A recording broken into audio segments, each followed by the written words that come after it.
Cinema എങ്ങനെയുണ്ട്? Block buster. എങ്ങനെ ലാലേട്ടൻ performance ഒക്കെ എങ്ങനെ ആണോ? എങ്ങനെയുണ്ട് മേഡം?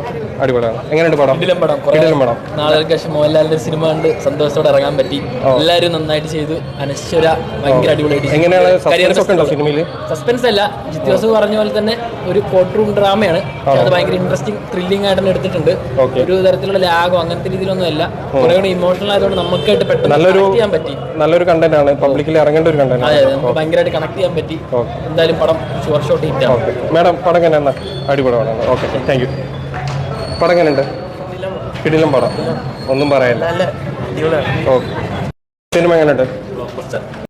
ഗംഭീര സിനിമ എന്ന് തന്നെ പറയാം. അതായത് വേറെ ഒന്നും തന്നെ പറയാനില്ല. എന്താണ് ജിത്തു ജോസഫ് നേരത്തെ പറഞ്ഞിരുന്നത് അതുപോലെ തന്നെ അദ്ദേഹം പ്രാവർത്തികമാക്കിയിരിക്കുന്നു. ആദ്യ 10 മിനിറ്റിൽ കഥ പറയുന്നുണ്ടെങ്കിൽ പിന്നീട് അങ്ങോട്ട് നമ്മളെ വളരെയധികം പിടിച്ചിരുത്തുന്ന സിനിമ. അതായത് ഫാൻസിനെ മാത്രമല്ല, കാണുന്ന എല്ലാവരെയും വളരെയധികം തൃപ്തിപ്പെടുത്തുന്നു എന്നുള്ളത് തന്നെയാണ് ഫസ്റ്റ് റിപ്പോർട്ടുകൾ സൂചിപ്പിക്കുന്നത്.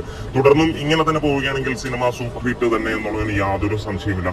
ഫസ്റ്റ് ഹാഫിൽ ഗംഭീരമായിട്ട് സിദ്ദിഖ് കത്തുമ്പോൾ ഇവിടെ ഇമോഷണൽ ബേസിൽ മോഹൻലാൽ തകർത്താടുകയാണ്. ഒരുപാട് നാളുകളായി മോഹൻലാലിന്റെ അമ്മാതിരി ഒരു സിനിമ നമ്മൾ കണ്ടിട്ട്. അതെ, വീണ്ടും ആ ഒരു രീതിയിലേക്ക് മോഹൻലാൽ തിരിച്ചു വരുന്നു എന്നുള്ളത് തന്നെയാണ്. സിനിമ തീർച്ചയായിട്ടും എല്ലാവരെയും തൃപ്തിപ്പെടുത്തുന്ന ഒരു ഫസ്റ്റ് ഹാഫ് തന്നെയാണ്. കണ്ടവരെല്ലാവരും ഒരേ അഭിപ്രായം തന്നെയാണ് പറയുന്നത്. ആർക്കും മോശമില്ല, പക്ക ഡീസന്റ് മൂവി എന്ന് തന്നെ പറയാം.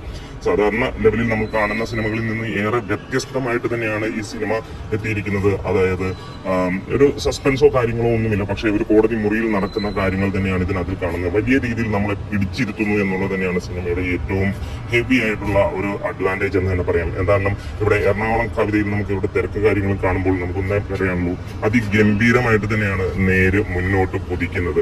അതെ, വീണ്ടും ഒരു വലിയ സക്സസിലേക്ക് മോഹൻലാൽ എത്തുന്നു എന്നുള്ളതാണ്.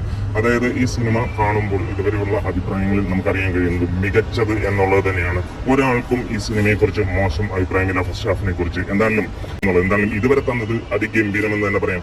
ഇമോഷണൽ ടച്ചുള്ള ഈ ഒരു സിനിമ ഗംഭീരമാകട്ടെ എന്നാണ്. ലാലേട്ടൻ പെർഫോമൻസ് ഒക്കെ ആണോ? എങ്ങനെയുണ്ട് മേഡം? അടിപൊളിയാണ്. എങ്ങനെയുണ്ട് പടം? കിടിലം പടം. നാളുകൾക്ക് ശേഷം മോഹൻലാലിന്റെ സിനിമ കണ്ട് സന്തോഷത്തോടെ ഇറങ്ങാൻ പറ്റി. എല്ലാവരും നന്നായിട്ട് ചെയ്തു. അനശ്വര ഭയങ്കര അടിപൊളിയായിട്ട്. എങ്ങനെയാണ് സസ്പെൻസ് ഒക്കെ ഉണ്ടോ സിനിമയിൽ? സസ്പെൻസ് അല്ല, ജിത്തു ജോസഫ് പറഞ്ഞ പോലെ തന്നെ ഒരു കോർട്ട് റൂം ഡ്രാമയാണ്. അത് ഭയങ്കര ഇൻട്രസ്റ്റിംഗ് ത്രില്ലിംഗ് ആയിട്ട് തന്നെ എടുത്തിട്ടുണ്ട്. ഒരു തരത്തിലുള്ള ലാഗോ അങ്ങനത്തെ രീതിയിലൊന്നും അല്ല.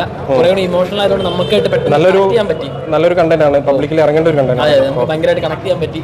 എന്തായാലും പടം ഷുവർ ഷോട്ട് ഹിറ്റ് ആണ്. മേഡം പടം എങ്ങനെയാണ്? അടിപൊളിയാണ്.